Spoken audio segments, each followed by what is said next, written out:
warahmatullahi wabarakatuh. Kami dari kelompok 2 Poltekkes ingin memperagakan tentang pemberian edukasi atau konseling terkait dengan cerdik. Jadi situasinya adalah ada seorang pasien laki-laki 45 tahun datang ke puskesmas untuk berobat. Keluhannya sudah 2 minggu ini mengeluh batuk, kemudian disertai dengan sesak nafas. Nah, berat badannya 45 kg, tinggi badannya adalah 165, lingkar perutnya 70, kemudian klien mengeluh nafsu makannya turun, mengalami penurunan berat badan, dan ada riwayat sering merokok. Nah, untuk kali ini saya sebagai tenaga kesehatan akan memberikan edukasi kesehatan atau konseling terkait dengan cerdik.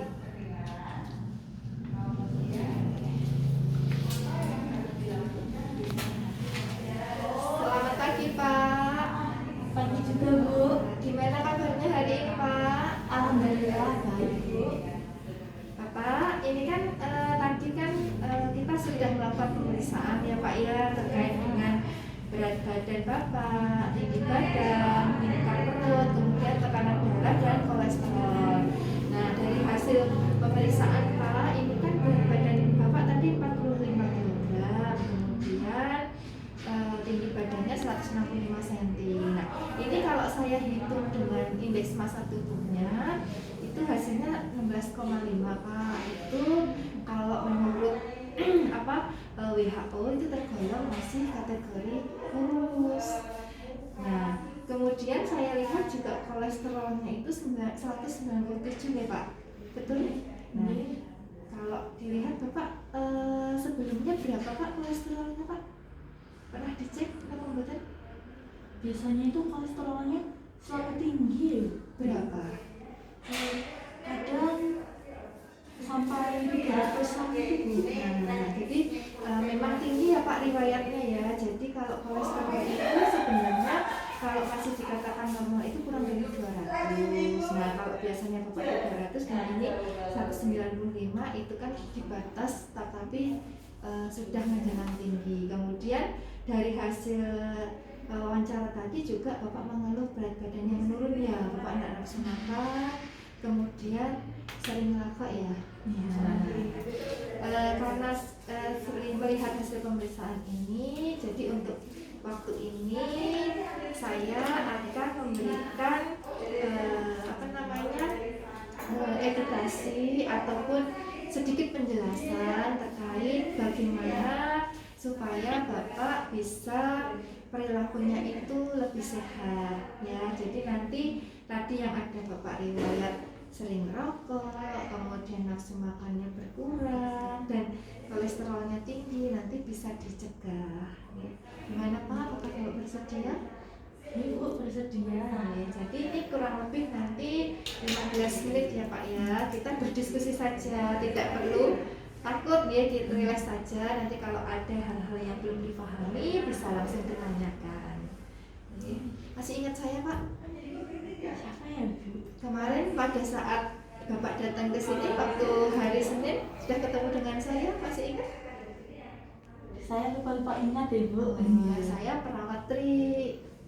Oh iya. Ya, kemarin kita ketemu di hari Senin, saya periksa Bapak untuk kolesterolnya juga ya. Oh iya, Bu. Karena pakai masker ya, jadi lupa ya. Nah, jadi yang tadi yang sudah saya sampaikan ya Pak, jadi ada perilaku-perilaku yang bisa Bapak lakukan supaya perilaku Bapak itu menjadi sehat dan bisa mencegah penyakit-penyakit yang bisa berisiko untuk Bapak alami. Tadi kalau dilihat kolesterolnya sudah tinggi, nah itu bisa dicegah. Kemudian nanti tadi kan juga berat badannya itu kan cenderung menurun ya Pak. IMT-nya juga Bapak tergolong kurus. Jadi nanti di penjelasan kali ini atau di edukasi kali ini juga akan dijelaskan bagaimana supaya mengkonsumsi makanan atau diet seimbang. Ini kalau istilah kesehatannya Pak itu ada istilahnya cerdik. Ya, jadi cerdik itu singkatan. Bapak sudah pernah Pak sebelumnya mendengar? Belum ya, Bu. Cerdik itu apa ya, Bu? Cerdik itu dari istilah dari Kementerian Kesehatan C-nya itu cek kesehatan berkala. Kemudian setelah C itu kan ada E. E-nya itu menyiapkan asap rokok. Tadi kan Bapak juga ada riwayat sering merokok ya, terutama Bapak punya anak kecil ya. Iya. Nah, jadi bagaimana supaya Bapak bisa mengurangi merokok terutama di dalam rumah ya. Kemudian R-nya itu adalah rajin berolahraga. Bapak olahraga apa enggak? Saya jarang Ibu. Nah, ya. Jadi nanti kita juga akan sedikit mengulas terkait dengan pentingnya olahraga. Kemudian D-nya itu adalah diet seimbang. Yang tadi Pak saya sampaikan bahwa kondisi Bapak sekarang ini kan gizinya atau dibilang IMT-nya itu kurang ya, kurang dari normal atau kurus, sehingga bagaimana supaya asupan nutrisinya bisa terpenuhi dan berat badannya bisa kembali normal ya. Nah setelah itu ada I, kan tadi sudah sampai ke D ya, cerdik. Nah I-nya itu adalah istirahat yang cukup ya. Kemudian yang K-nya adalah kelola stres. Nah pasti kan kita tiap hari ya di dalam kehidupan di keluarga, berteman, di kerja itu kan pasti ada hal-hal yang memicu pikiran kita ya. Kira-kira kalau Bapak untuk stresnya bagaimana Pak? Ya saya stresnya itu paling cuma masalah ekonomi Bu, biasa. Kalau ekonomi itu kan memang paling umum ya, tetapi kan bagaimana kita bisa mengelola stres supaya tidak menjadi menyebabkan timbulnya penyakit. Nah, nanti kita akan diskusikan juga terkait dengan bagaimana mengelola stres. Nah, ini Pak untuk yang pertama, ini nanti setelah ini bisa dibawa pulang ya Pak. Ini adalah tadi kan yang pertama cek kesehatan berkala. Jadi cek kesehatan berkala itu bisa misalnya kan kalau di tempat lingkungan sekitar itu ada posbindu ya, itu sebulan sekali Bapak periksa tekanan darah, atau tadi kalau kolesterolnya memang naik juga bisa periksa kolesterol. Nah itu sebenarnya bukan hanya di posbindu ya, Bapak bisa puskesmas, atau kalau memang punya dokter langganan juga bisa di dokter tempat praktek, pokoknya di fasilitas pelayanan kesehatan. Kira-kira sampai ini Bapak sudah cek belum secara rutin? Belum ya Bu. Nah nanti mulai bulan ini nanti silahkan ya Pak, kalau bisa dirutinkan sehingga kita bisa memonitor bagaimana kondisi kita, apakah tekanan darahnya normal, kolesterolnya normal atau tidak, sehingga nanti bisa mencegah hal-hal atau penyakit yang tidak kita inginkan. Kemudian tadi yang kedua adalah menyiapkan asap rokok. Nah, tadi Pak, saya tahu betul kalau merokok itu memang susah ya kalau dihilangkan sama sekali. Pasti rasanya Pak, rasanya nggak enak ya, tambah ya. Jadi bisa Bapak pelan-pelan mengurangi jumlahnya, kemudian mengganti dengan aktivitas. Kalau misalnya pengen rokok bisa supaya tidak memikirkan untuk merokok, bisa dengan aktivitas atau makan permen gitu. Memang agak sulit tetapi harus dicoba. Kemudian rajin berolahraga. Nah ini sebenarnya rajin berolahraga ini nggak harus olahraga berat-berat Pak. Misalnya Bapak jalan pagi atau main bola, sepedaan itu boleh. Nah itu juga nggak boleh lama-lama, 30 menit per hari saja sudah cukup.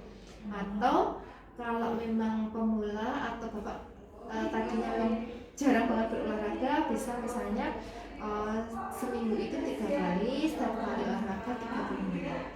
Dan ini sesuai kesukaan Bapak. Bapak biasanya olahraganya apa yang disenengin? Saya jalan santai itu aja. Nah itu juga boleh, itu kan murah, simpel dan bisa ngajak anak istri ya Pak ya. Jadi tidak harus olahraga yang mahal-mahal, yang harus pakai seragam, pakai alat yang kayak golf mahal-mahal gitu ya, nggak perlu. Jadi kita bisa di dalam rumah atau sekeliling. Sampai sini ada yang mau ditanyakan? Belum. Nah selanjutnya tadi yang kaitannya dengan Bapak nafsu makannya berkurang ya. Jadi kalau bisa Bapak upayakan makanan itu harus memenuhi kebutuhan gizi sesuai dengan kebutuhan Bapak, supaya tadi indeks massa tubuh Bapak bisa kembali normal. Jadi dalam setiap kali porsi makan itu ada karbohidratnya, kemudian ada proteinnya, ada buahnya, ada sayur, kemudian ada lemak. Nah kalau bapak mau tambah susu lebih baik, tapi jangan lupa konsumsi sayur dan buah. Bapak suka sayur dan buah Pak? Iya suka. Jadi itu juga nggak perlu yang mahal-mahal ya. Jadi nggak harus buahnya A, harus buahnya B, enggak. Yang ada saja dan bisa didapatkan dengan mudah. Ya, misalnya ada pisang ya nggak masalah pisang. Kalau ada misalnya di pekarangannya ada jambu ya nggak apa-apa, itu kan juga buah. Atau sayurannya biasanya bapak kadang tuh di rumah tuh ada yang nanam sayur-sayur itu ya, itu juga bisa dikonsumsi ya.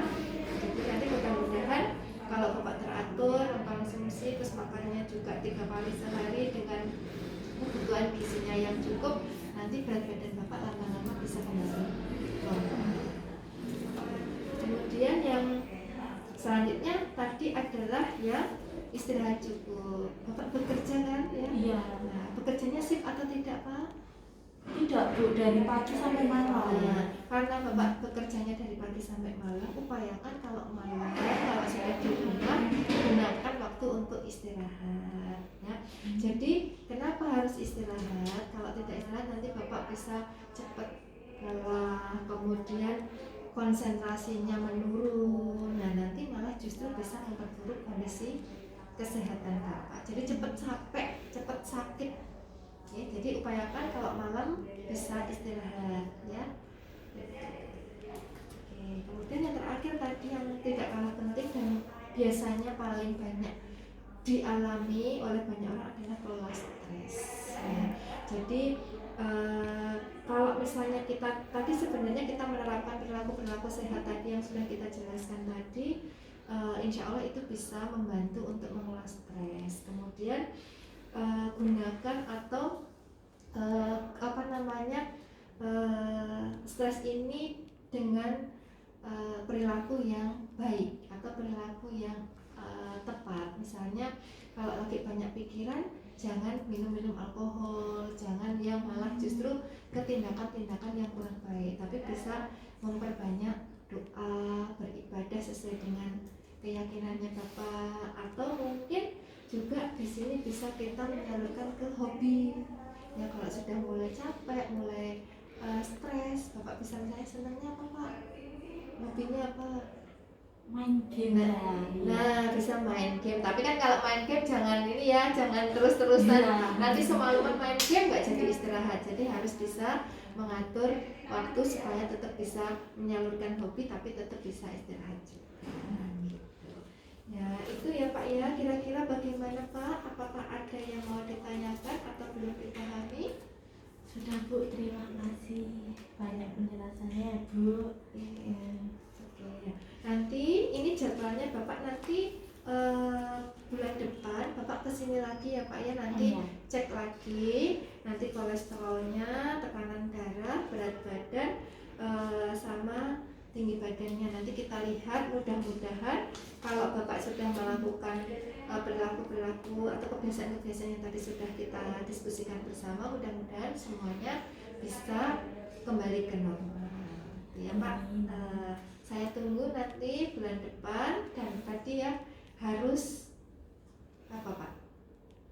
Kalau setiap bulan harus datang kontrol untuk cek kesehatan berkala. Mungkin itu saja kalau memang tidak ada yang ditanyakan. Nah ini nanti Bapak bisa bawa pulang, nanti bisa dibaca-baca lagi di rumah. Kalau misalnya Bapak lupa, atau nanti bisa diinfokan ke istrinya, ke anaknya atau keluarganya ya. Jadi ini boleh dilakukan oleh siapa saja, bukan hanya Bapak ya. Jadi satu keluarga atau tetangganya, saudaranya boleh ya. Oke, ada pertanyaan lagi Pak? Sepertinya belum ada Bu. Ya, kalau sudah tidak ada, terima kasih atas waktunya. Mudah-mudahan tetap sehat dan selalu semangat. Iya Bu, terima kasih ya Bu. Sama-sama, terima kasih. Ya, sekian peragaan kami terkait dengan edukasi cerdik untuk pasien dengan resiko PTM. Terima kasih atas perhatiannya, mohon maaf atas kekurangannya.